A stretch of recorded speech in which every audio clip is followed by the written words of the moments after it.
Ya, assalamualaikum warahmatullahi wabarakatuh. Alhamdulillahirabbil alamin. Wassalatu wassalamu ala asrafil anbiya'i wal mursalin wa ala alihi wa ashabihi ajmain. Amma ba'd. Ya, alhamdulillah pada hari ini kita masih diberikan kesehatan jasmani, rohani oleh Allah Subhanahu wa taala untuk terus belajar dan menggali tentang keilmuan Islam, terutama tentang bab tentang kesehatan Islam itu sendiri. Nah, berbicara tentang At-Tibbun Nabawi atau pengobatan cara Nabi, ya, dari sekian banyak bab diangkat dalam kitab At-Tibbun Nabawi itu berbicara tentang lambung. Ya, kenapa Nabi menganjurkan tentang lambung? Ya, karena sekian banyak penyakit itu disebabkan dari lambung. Ya, kalau kita lihat dari huruf-huruf Al-Quran saja juga 18 huruf dalam Al-Quran membicarakan tentang lambung. Bahaya tentang lambung, ya, akan menimbulkan efek-efek samping yang sangat luar biasa. Nah, untuk para jamaah, insya Allah hari ini kita membahas tentang asam lambung. Apa itu asam lambung? Nah, asam lambung adalah suatu proses asam di dalam pencernaan kita, di dalam lambung kita, yang sebenarnya dia berfungsi, ya, berfungsi untuk membantu pencernaan dalam tubuh untuk menjadi lebih ringan dan lebih baik. Tapi kenapa asam lambung ini berbahaya? Nah, karena over, terlalu kelebihan.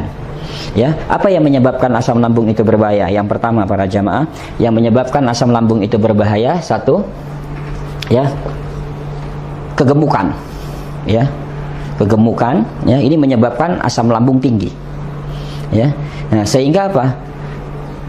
Yang dirasakan oleh masyarakat atau terutama kita yang gemuk, ya, sulit tidur. Ya, jadi akan menyerang, ya, saraf, terutama nanti membuat sulit tidur. Ya, ini faktor dari kegemukan.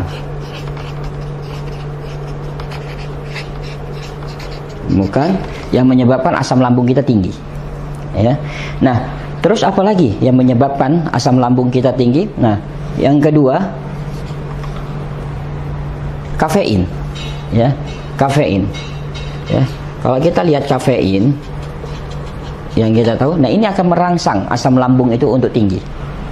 Ya, asam lambung untuk tinggi. Nah, kafein ini banyak sekali. Kalau kita lihat tidak hanya di kopi, ya, kafein ini juga bisa dari teh. Ya, orang yang sering minum teh, nah, kecuali orang yang sudah terbiasa, misalnya orang wilayah Jawa Tengah yang setiap habis makan selalu minum teh, tidak ada masalah karena tubuh sudah terprogram, ya, untuk menerima itu. Ya, jadi kafein ini juga bisa menyebabkan asam lambung tinggi dan mengakibatkan apa? Sulit tidur lagi. Ya, karena apa? Jantung berdebar cepat. Ya. Terus apa lagi yang menyebabkan asam lambung itu bisa tinggi? Nah, sering makan malam. Ya, makan malam. Ya, jadi terlalu sering makan malam, para jamaah. Nah, makan malam ini sangat berbahaya.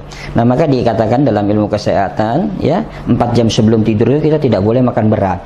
Ya, jadi ini yang menyebabkan pada saat kita tidur. Nah, pada saat kita tidur, nah, biasanya ketika mata kita terpejam tapi lambung bekerja.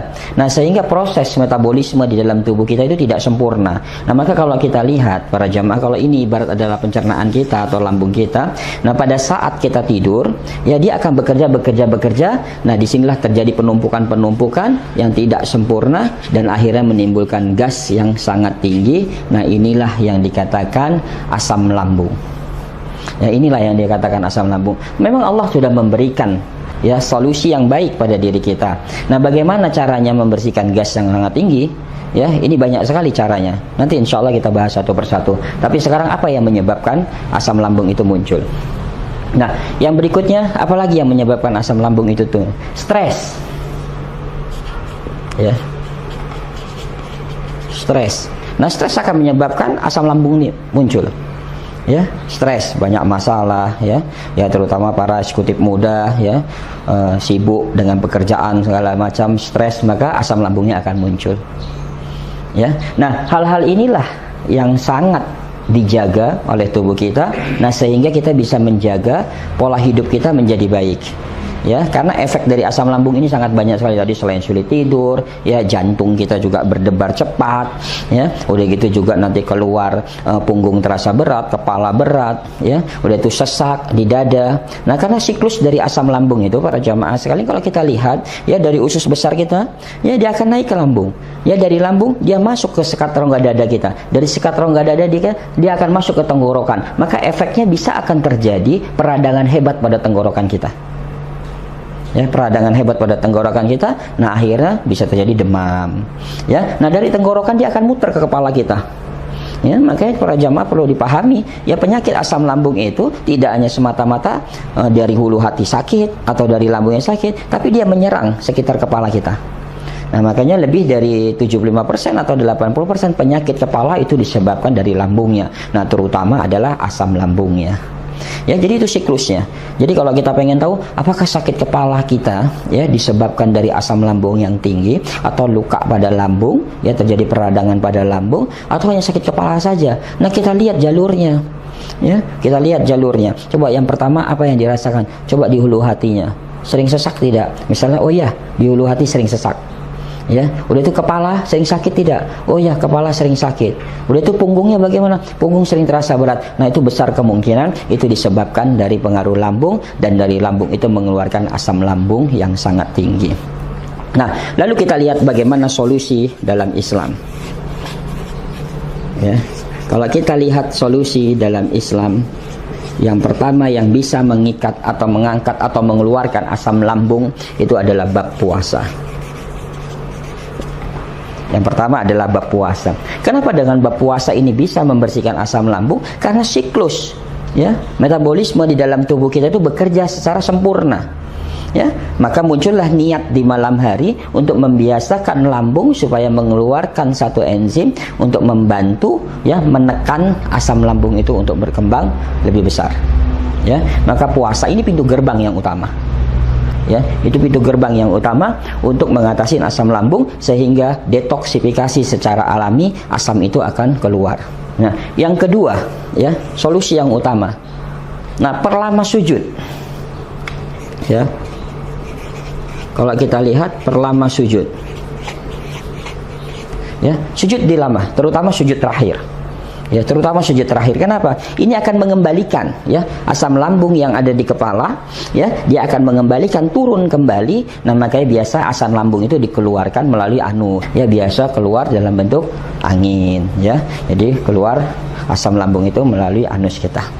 Nah, terus apa lagi solusi dalam Islam? Ya, kalau kita lihat, ya, puasa sudah, perlama sujud, ini berarti harus dibenari bagaimana sholat yang baik, ya, dibenari bagaimana cara wudhu yang baik. Nah, untuk kita dapat menghasilkan bagaimana asam lambung itu bisa kita keluarkan. Nah, kita berbicara dari sisi herbal, ya, herbal apa yang paling efektif untuk asam lambung?